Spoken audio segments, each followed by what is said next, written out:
Ayer hubo mucha actividad en la legislatura santafesina, Sí. Volvieron a la presencialidad los legisladores, se vieron las imágenes de un recinto ya con los diputados allí. Bueno, anticipábamos todo lo que podía llegar a ocurrir, después ampliamos otros temas, pero una de las buenas noticias es que finalmente logró la media sanción el proyecto de ley de educación. Aquel proyecto que se había presentado en el gobierno, en la gestión de Miguel Lifchit, creo que todos todavía lo recordamos, ese acto que se realizó. Aquella proyección enfrente sobre la legislatura.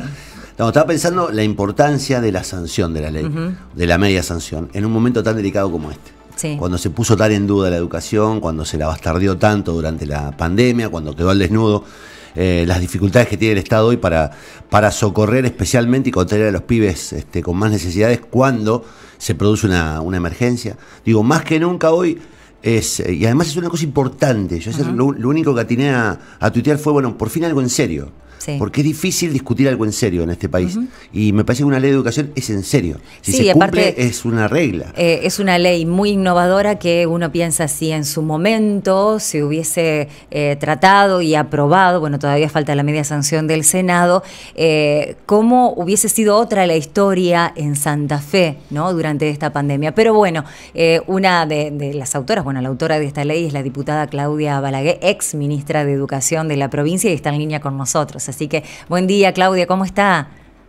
Muy buenos días, ¿cómo están? ¿Cómo les va? ¿Qué tal por allí? Muy bien, muy bien. Bueno, felicitaciones, porque fue mucho esfuerzo, mucho trabajo de muchísima gente, la demostración de que los legisladores, representantes de distintos partidos se pueden poner de acuerdo, pueden apoyar un proyecto cuando se dan cuenta que es una ley que no deja nada sin contemplar y realmente propone una mejora para el futuro de toda la comunidad educativa, porque no estábamos hablando solamente del beneficio hacia los estudiantes, sino también los docentes.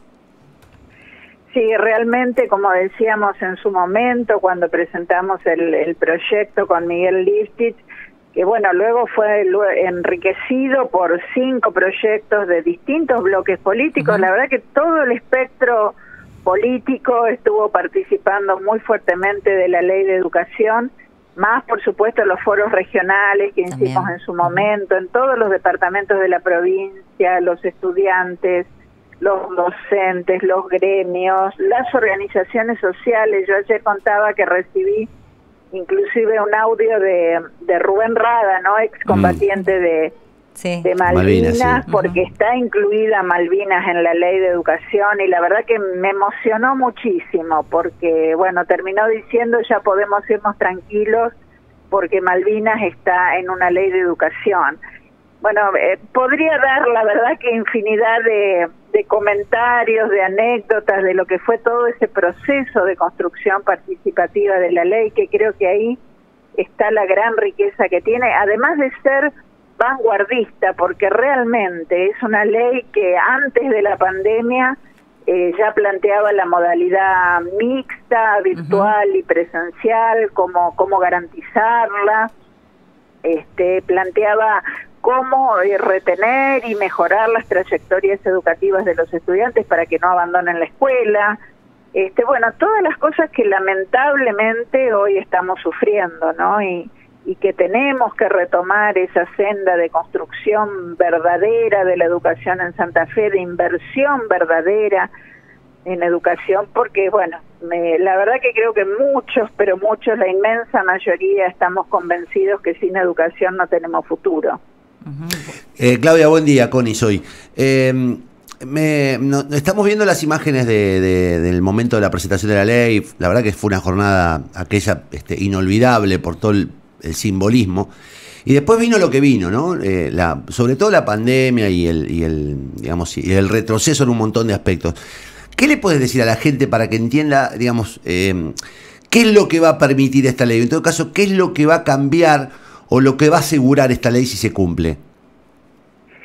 Yo creo que primero, a veces esto es difícil de transmitirlo adecuadamente, porque no estamos acostumbrados en Argentina a tener políticas públicas de mediano y largo plazo, ¿no? Ya a veces ni siquiera aspiramos al largo plazo, sino al mediano plazo. En la educación es imposible mejorar y transformar si no hay una política pública a mediano plazo. ¿Esto qué quiere decir? Que tiene que haber una ley que fije un rumbo claro, pautas, objetivos, evaluaciones, transparencia en la información, mejoras continuas, involucramiento de toda la comunidad educativa. Esto, por supuesto, contempla también cómo se están involucrando las familias en la educación y deben involucrarse.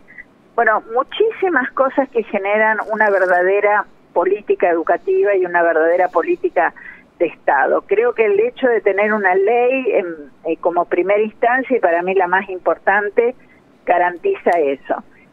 Segundo, yo también comentaba ayer, es una vergüenza menos para Santa Fe tener una ley de educación. Es la única provincia que no tiene ley. Tenemos una ley vigente desde hace más de 70 años. Cambió el mundo en 70 años, cambió absolutamente todo, y no podemos tener una ley vigente de esas características. Y después están las cuestiones cotidianas, ¿no? Por ejemplo, la obligatoriedad desde los 3 años. Esto es muy importante para sobre todo en esta situación de pobreza y de enorme vulnerabilidad como nos dejó la pandemia.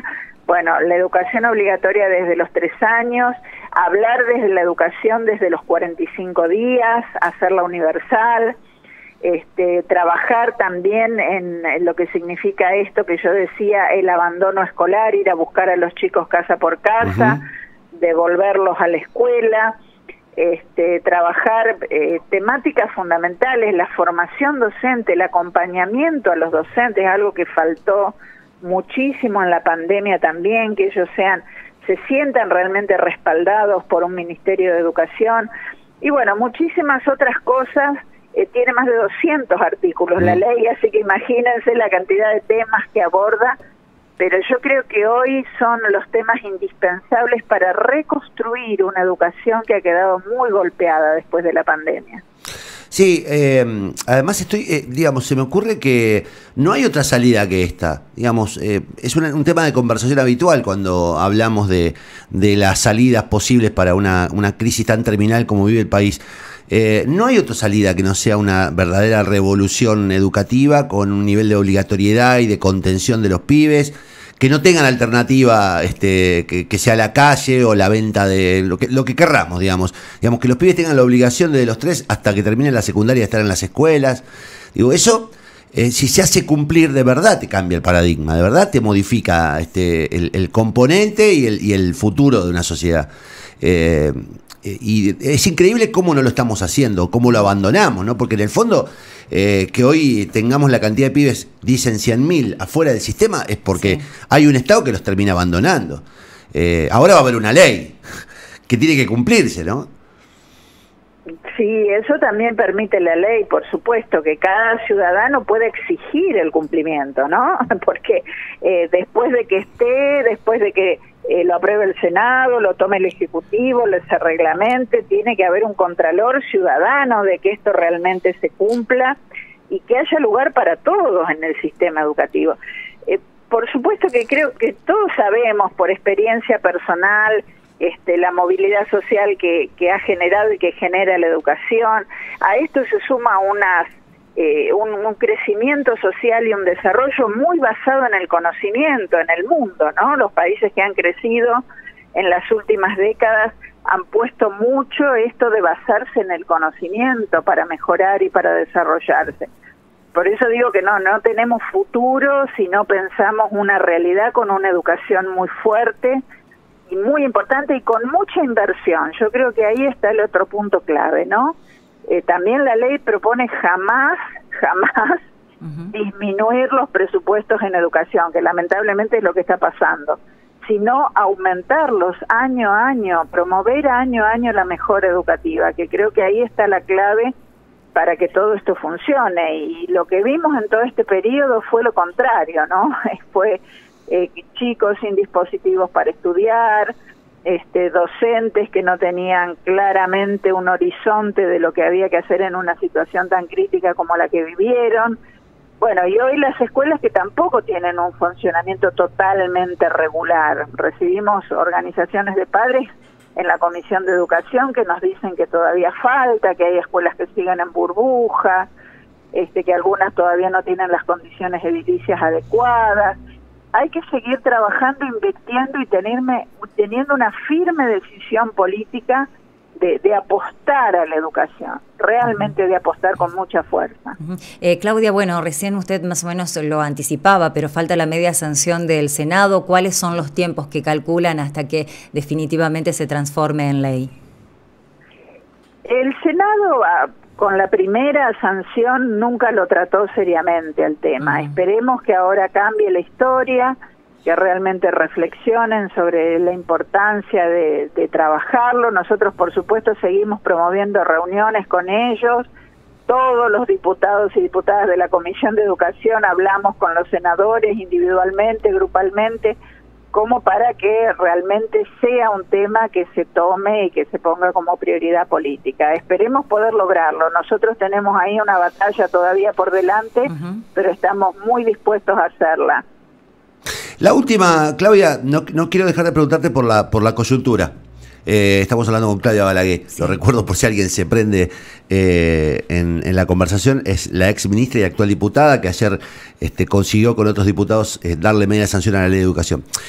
No quiero eludir la coyuntura. Hay como una sensación, vos lo experimentaste como ministra, del rechazo de las ofertas salariales. Ahora, digamos, lo sufriste en escenarios un poco más sanos y menos crujientes como el actual. ¿Qué estás mirando de la relación de los docentes con el ministerio? ¿Qué opinión tenés de lo que pasó ayer, del rechazo superando, digamos, a la conducción del gremio? ¿Qué mirás ahí? ¿Qué alcanzas a ver? Yo creo que hay que estar muy atentos a cuál es el clima entre los docentes, ¿no? Porque nosotros hemos notado en nuestra gestión que a veces el rechazo no es exclusivamente por la oferta salarial, sino que hay otros factores que están influyendo en esa mirada negativa sobre lo que está pasando en educación o esos requerimientos que no han sido atendidos. Y me parece que este es el caso. Hay realmente un malestar entre los docentes, esto que hablábamos de la falta de acompañamiento durante la pandemia, de recibir directivas contradictorias muchas veces, de tener que esforzarse realmente mucho para poder atender de la manera que pudieron y con los recursos que tuvieron un sistema educativo que realmente está muy complejo, ¿no? Muy complejo para salir adelante.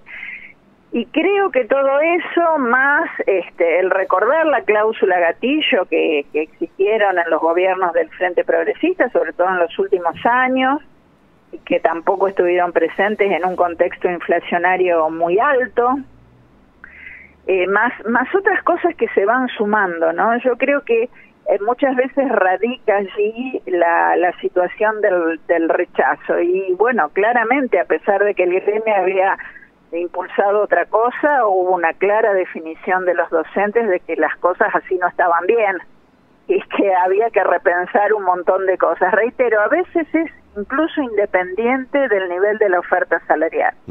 Sí, y bueno, esto hay que atenderlo, hay que mirarlo, hay que atenderlo. Sí, yo ayer recibí muchos mensajes de algunos docentes y digo, es muy complicado poner en marcha cambios, si realmente se buscan esos, con un nivel de descontento tan grande, digamos, con una ruptura prácticamente de las conversaciones entre el gobierno y los docentes de base, y con una distancia tan grande entre la conducción gremial y lo que uno escucha en la calle. Ustedes no habían vivido ese escenario, porque a mí me parece que lo que está roto ahí es la conducción gremial con el docente de base, ¿no? Es un tema delicado porque ahí se te desmadra.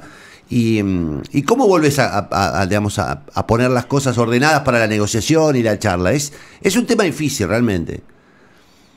Es difícil, hay que interpretar muy bien lo que están reclamando los docentes, hay que ponerlo sobre la mesa de negociación en las reuniones paritarias, ese va a tener que ser un esfuerzo gremial para que las cosas cambien, si no este descontento va a seguir, lamentablemente va a seguir. Y digo lamentablemente porque esto perjudica todo, perjudica la educación, perjudica a las familias, a los estudiantes.